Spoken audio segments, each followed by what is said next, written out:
Hello, आपका स्वागत है आपके अपना यूट्यूब चैनल इकरा जीएस में।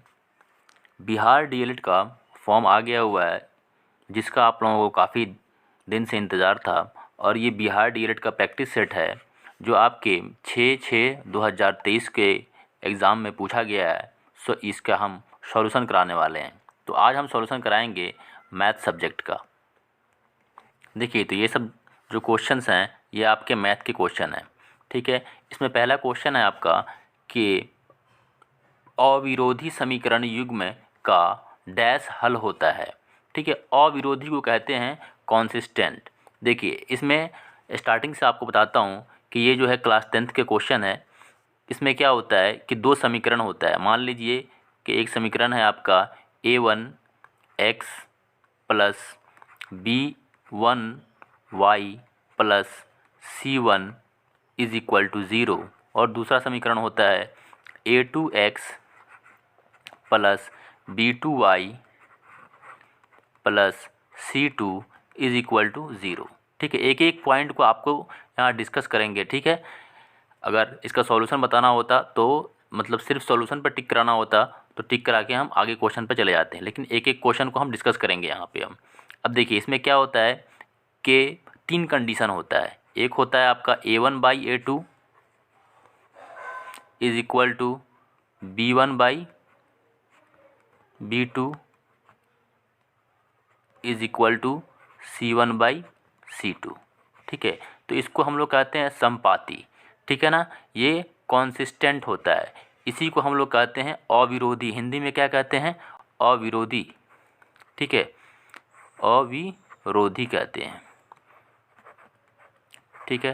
तो इसके कितने हल होते हैं? तो इसके हल जो होते हैं अनंत हल होते हैं। इसके कितने हल होते हैं? अनंत हल होते हैं, ओके। देखिए, दूसरा कंडीशन क्या होता है? a1/a2 does not is equal to b1/b2, ठीक है। तो जो इसके हल होते हैं तो केवल इसका एक हल होता है, केवल एक हल होता है, एक हल होता है, ठीक है। और तीसरा होता है कंडीशन आपका कि a1/a2 is equal to b1/b2 does not is equal to c1/c2। ये क्या होता है? समांतर रेखा होता है, पैरेलल रेखा होता है, ठीक है। पैरेलल लाइंस होते हैं, तो इसके कोई भी हल नहीं होते हैं। तो ये दोनों समीकरण जो हैं, ये आपके दोनों केसेस, फर्स्ट केस और सेकंड केस, ये दोनों आपके कॉन्सिस्टेंट होते हैं, ठीक है, मीन्स अविरोधी होते हैं। तो इसका सही जवाब हो जाएगा इसमें क्या कि इसके एक अनंत हल होता है। क्या होता है? इसका अनंत हल होता है। ऑप्शन नंबर बी इसका सही जवाब हो जाएगा। चलिए, अब नेक्स्ट क्वेश्चन की तरफ चलते हैं हम। नेक्स्ट क्वेश्चन है क्वेश्चन नंबर 22। इसमें कह रहा है कि एक साइकिल को 500 रुपये की तुरंत भुगतान तथा 1 माह पश्चात 610 रुपये की किस्त पर बेचा जा रहा है। यदि 20% वार्षिक दर से ब्याज लिया जा रहा है तो साइकिल का नगद मूल्य ज्ञात करें, ठीक है। तो इसमें क्या किया है आपका, इसके मान लीजिए ये जो क्वेश्चन है आपका, ये आपका साधारण ब्याज का क्वेश्चन है, ठीक है। तो इसमें क्या कीजिएगा कि लिखिएगा मान लिया कि, ठीक है, माना कि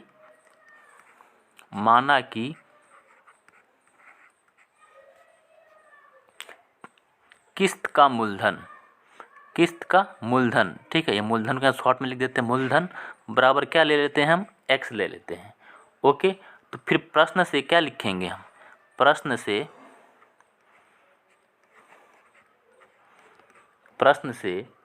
एक माह का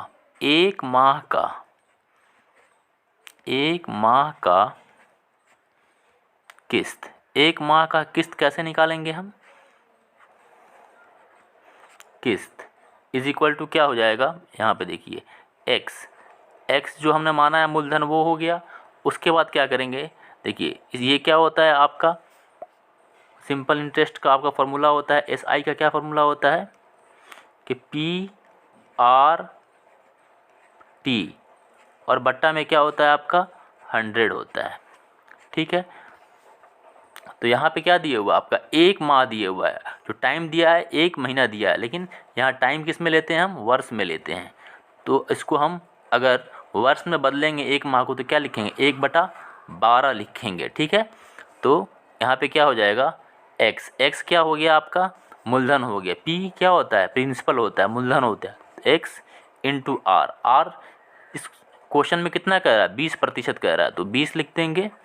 और t कितना है, टाइम इसका हो जाएगा 1/12। ठीक है, तो 1 यहाँ लिख देते हैं ऊपर में और 12 यहाँ नीचे में लिख देंगे और 100 से यहाँ पे इसको मल्टीप्लाई कर देंगे। x इज इक्वल टू 600 रुपया आएगा। जब इसको आप सॉल्व कीजिएगा तो क्या आएगा, x इज इक्वल टू 600 रुपया आ जाएगा, क्योंकि 1 माह का जो किस्त है, जो 1 माह का किस्त है वो कितना दिया हुआ है, 610 रुपया है। 1 माह का किस्त देखिए यहाँ लिखा है ना, 1 माह का किस्त कितना, 610 रुपया है। तो इसको जब हम आप ये पूरे इक्वेशन को सॉल्व कीजिएगा तो x इज इक्वल टू क्या आ जाएगा, 600 रुपया आ जाएगा। अब आप क्या कीजिएगा, साइकिल की मूल राशि निकालिएगा।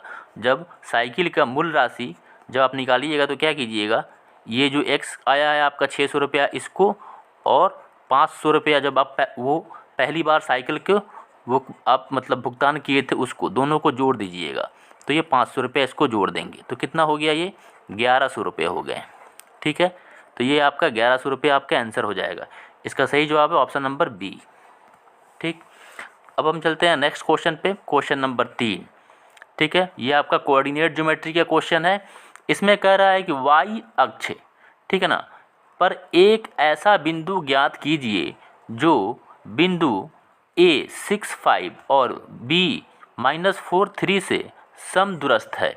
समदूरस्थ कहने का मतलब कोई एक ऐसा ही पॉइंट है, मान लीजिए ये वाई अक्ष पे, कि जो 2 बिंदुओं से समदूरस्थ है। मान लीजिए ये बिंदु, 2 बिंदु ले लेते हैं, एक बिंदु है हमारा A और इसको ले लेते हैं B।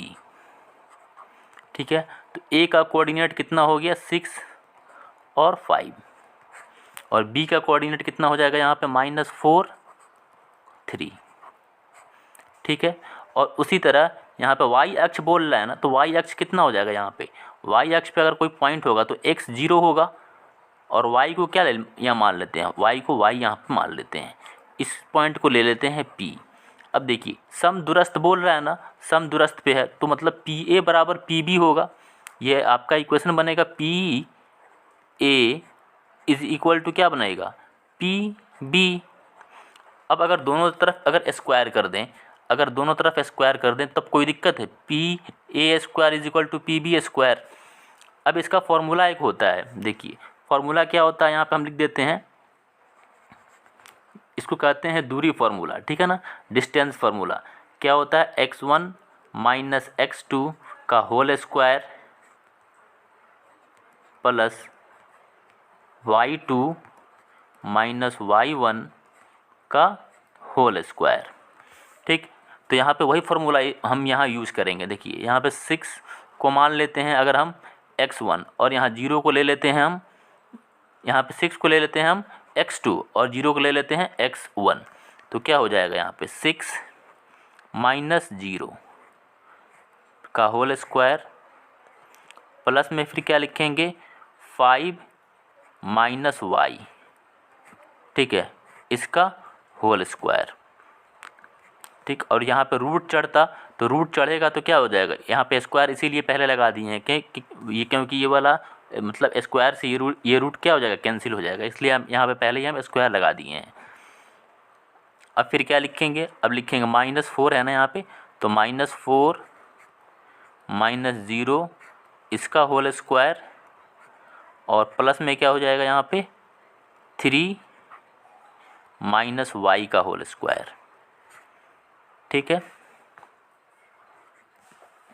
अब जब इसको हम सॉल्व करेंगे, ठीक है ना, जब इसको हम सॉल्व करेंगे तो क्या आ जाएगा, ये देखिए ये आ जाएगा 36, ये आ जाएगा आपका 5 माइनस वाई का जब होल स्क्वायर अगर हम करेंगे तो 5 माइनस वाई, तो ये कितना हो, ए माइनस बी का होल स्क्वायर पे है तो ये 25 हो जाएगा, एक ए स्क्वायर होता है 25 हो जाएगा इसका, फिर ये -2ab तो 5 दूनी 10 और वाई 10 वाई होगा। ठीक है, उसके बाद क्या प्लस में फिर लिखेंगे क्या वाई स्क्वायर लिखेंगे। उसी तरह बराबर वाले का यहाँ पे लिख देते हैं नीचे में ये -4 है तो -4 का क्या हो जाएगा 16 हो जाएगा। ठीक, उसी तरह प्लस में यहाँ पे क्या होगा 3 का स्क्वायर कितना होता है 9 होगा, और माइनस में यहाँ पे हो जाएगा 3 दूनी 6 और y 6y हो जाएगा। 2ab करेंगे तो क्या होगा 6y और प्लस में वाई स्क्वायर। अब देखिए दोनों साइड में क्या है वाई स्क्वायर है, तो वाई स्क्वायर से ये कैंसिल हो जाएगा आपका। ठीक है, और यहाँ देखिए 16 और 9 कितने हो जाएंगे दोनों मिलके 25 हो जाएगा। ठीक है, 16 और 9 दोनों मिलकर कितना हो गया आपका 25 हो गया। और यहाँ पे ये कितना है 36 है। ठीक है, यहाँ पे कितना 5 का स्क्वायर 25 होगा, यहाँ पे ये आपका 25 होगा। ठीक है, 16 और यहाँ पे 36 और 25 को जोड़ेंगे तो कितना हो जाएगा 6 और 5 11, 2 और 3 5, 5 और 1 6। ठीक है, तो ये आपका आ जाएगा 61 आएगा। ठीक है, तो 61 में से यहाँ 25 को माइनस कर लीजिए, तो 11 में से 5 गया 6, और यहाँ 5 में से 2 जाएगा तो 3, कितना आपका बचेगा यहाँ पे 36 बचेगा। ठीक है, और यहाँ देखिए यहाँ पे आपका बचेगा 36, इस साइड में बचेगा 36, यहाँ लिख लीजिए 36 36, और यहाँ पे देखिए -10y है, और ये अगर बराबर के इस साइड में जाएगा तो ये हो जाएगा +6, तो फिर क्या लिखेंगे माइनस का 4y, माइनस का क्या हो जाएगा ये माइनस का 4y इज इक्वल टू 0। तो 4y इज इक्वल टू क्या आ जाएगा 36, और y इज इक्वल टू क्या हो जाएगा 36/4। तो इसको हम यहाँ से कैंसिल करेंगे तो 9 मरतबा में कैंसिल हो जाएगा। तो y की वैल्यू क्या आ गई 9। ठीक है, और x की वैल्यू क्या है पहले से 0 है, तो कोऑर्डिनेट क्या हो जाएगा आपका 0 और 9। देखिए कोई है इसमें आंसर, इसका सही जवाब ऑप्शन नंबर बी 0 और 9। ओके, थोड़ा सा लेट लग रहा है क्योंकि हर एक क्वेश्चन को सॉल्व करना पड़ रहा है। अगर सिर्फ आंसर टिक कराना होता तो हम जल्दी से आंसर टिक करा के फिर आगे निकल जाते, कुछ समझ में नहीं आता आपको। ओके, फिर देखते हैं क्वेश्चन नंबर 24 को हम। जो क्वेश्चन नंबर 24 है, यदि बहुपद x² plus ax minus b के शून्यक एक दूसरे के व्युत्क्रम हो तो b का मान क्या होगा। ठीक है, अब यहाँ पे b का मान क्या होगा, तो यहाँ मान लेते हैं कि पहला शून्यक क्या है, पहला शून्यक जो है माना कि जो पहला शून्यक है, पहला शून्यक वो अल्फ़ा है, तो फिर दूसरा शून्यक क्या हो जाएगा, दूसरा क्या होगा वो हो जाएगा आपका 1/α। ठीक है, क्योंकि क्या है वो एक दूसरे के व्युत्क्रम है, तो 1/ वो हो जाएगा अल्फ़ा हो जाएगा। अब यहाँ आपको कह रहा है शून्यकों का गुणनफल, शून्यकों का जो गुणनफल है वो क्या है,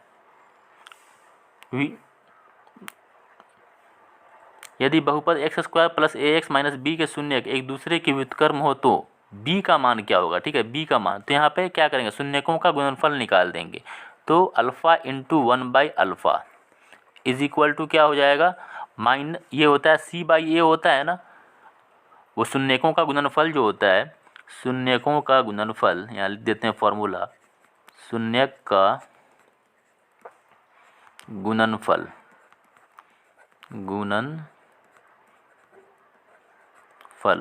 बराबर होता है c/a। तो देखिए ये आपका इक्वेशन होता है ax plus by plus c, तो यहाँ पे c की जगह पे क्या है, देखिए यहाँ पे c की जगह पे क्या है -b है। ठीक है, और यहाँ पे a की जगह पे क्या है कुछ नहीं है, तो यहाँ पे 1 है, तो यहाँ पे क्या लिखेंगे -b/1। अब ये अल्फ़ा से अल्फ़ा कट गया, तो यहाँ पे क्या बचा 1 बचा है 1, तो -b इज इक्वल टू 1 है, तो b इज इक्वल टू क्या निकल कर आएगा -1। ठीक है, तो ये आपका इसका सही जवाब हो जाएगा, इसलिए इसका सही जवाब है ऑप्शन नंबर सी। ठीक है, फिर हम नेक्स्ट क्वेश्चन को करते हैं, क्वेश्चन नंबर 25। यदि बिंदु x2 x,2 ठीक है, फिर है -3 -4, फिर है 7 -5 संरेखी हो तो x का मान लिखें। फिर हम x का मान को क्या करना है इसमें लिखना है। तो देखिए इसका एक फॉर्मूला होता है, जो आपका त्रिभुज का फॉर्मूला होता है, त्रिभुज का जो फॉर्मूला होता है उससे ये आपका क्वेश्चन बन जाएगा। ओके, आसानी से। अब यहाँ पे देखिए, ये फॉर्मूला होता है आपका कि 1/2, ठीक है, x, और यहाँ होता है y2 माइनस y3। थोड़ा सा लंबा फॉर्मूला है इसलिए थोड़ा टाइम लगेगा इसमें, लेकिन अगर आपके एग्ज़ाम में भी अगर ये क्वेश्चन पूछेगा तो आपको बनाना तो पड़ेगा। x2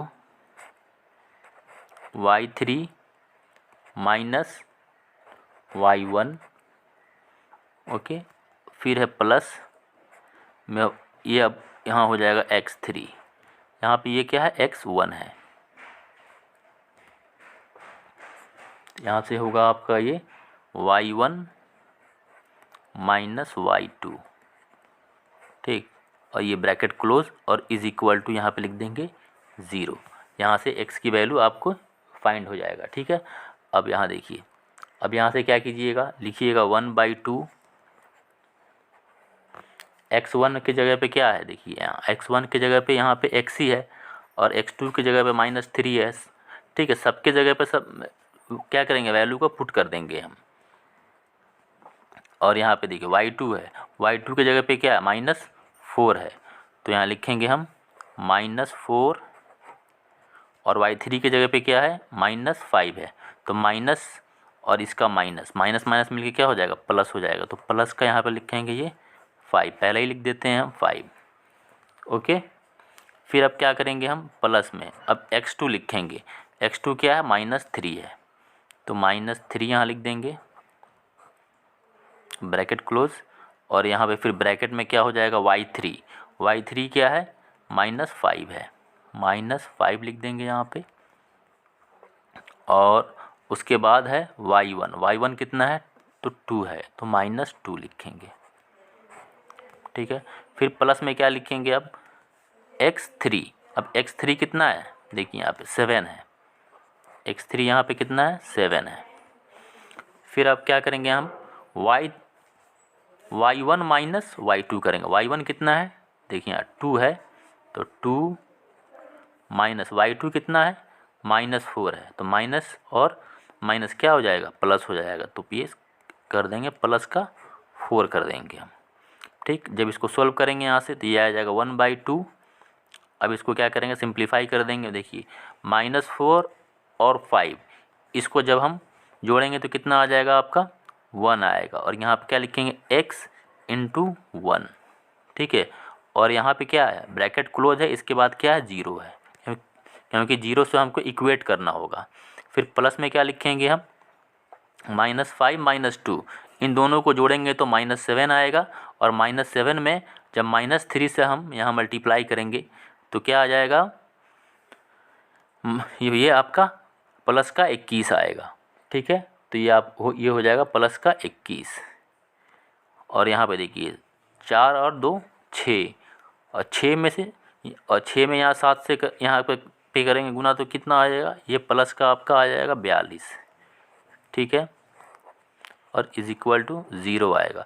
ये 1/2 जब इस साइड जाएगा तो ये 0 हो जाएगा, यहाँ पे आपका बचेगा x प्लस में 21 और 42, 21 और 42 को जोड़ेंगे हम, 21 और 42 को जोड़ेंगे तो 2 और 1 3 आएगा यहाँ पे, और 2 ये 4 और 2 6 हो जाएगा, और इज इक्वल टू 0, तो x इज इक्वल टू कितना आ जाएगा -63।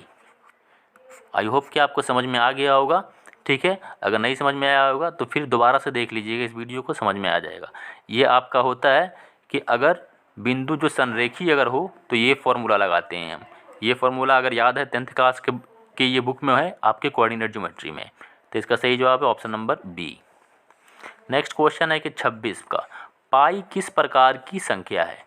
तो पाई जो है ना एक अपरिमेय संख्या है, इसको याद आप रख लीजिए कि पाई एक अपरिमेय संख्या है, क्योंकि ये p/q के फॉर्म में नहीं है। जो p/q के फॉर्म में नहीं होता है वो आपका अपरिमेय संख्या होता है। चाहे कोई संख्या अगर रूट में लगा हो, जैसे √5, ये भी आपका अपरिमेय संख्या है। फिर देखते हैं क्वेश्चन नंबर 27। अब क्वेश्चन नंबर जो 27 है इसमें कह रहा है कि कोनों का कौन सा समूह आरोही क्रम में है? आरोही क्रम, ठीक है। तो आरोही क्रम क्या होता है? आरोही क्रम कहते हैं हम बढ़ते हुए क्रम को, ठीक है। तो बढ़ते हुए क्रम में कौन सा है? देखिए यहाँ 20 है, यहाँ 30 है और 20 है, 40 है। तो ये तो आपका देखिए ये जो क्रम है ये सही नहीं है। 40 है, 30 है, 20 है, तो ये तो आपके घटते हुए क्रम में हो जाएगा। बढ़ते हुए क्रम में देखिए 20 है, 30 है और 40 है। तो इसका हो जाएगा सही जवाब ऑप्शन नंबर सी, ठीक है। ये देखिए क्वेश्चन नंबर आपका 28 है। 2 सिलेंडरों की त्रिज्या 2:3 के अनुपात में है और उनकी ऊंचाई का जो अनुपात है 5:3 है, तो उनके आयतन की जो अनुपात होगा क्या होगा? तो देखिए आपके सिलेंडर के आयतन जो होता है उसका फॉर्मूला होता है पाई आर स्क्वायर एच, ठीक है, पाई आर स्क्वायर एच। तो इसका जो हो जाएगा पाई R1 का स्क्वायर एच अपॉन में हो जाएगा पाई R2 का स्क्वायर एच, ठीक है, क्योंकि ये R1 और R2 मान लेते हैं 2 सिलेंडरों के त्रिज्याओं का। अब ये देखिए त्रिज्या का ये अनुपात है, तो इसमें क्या लिख लेंगे हम?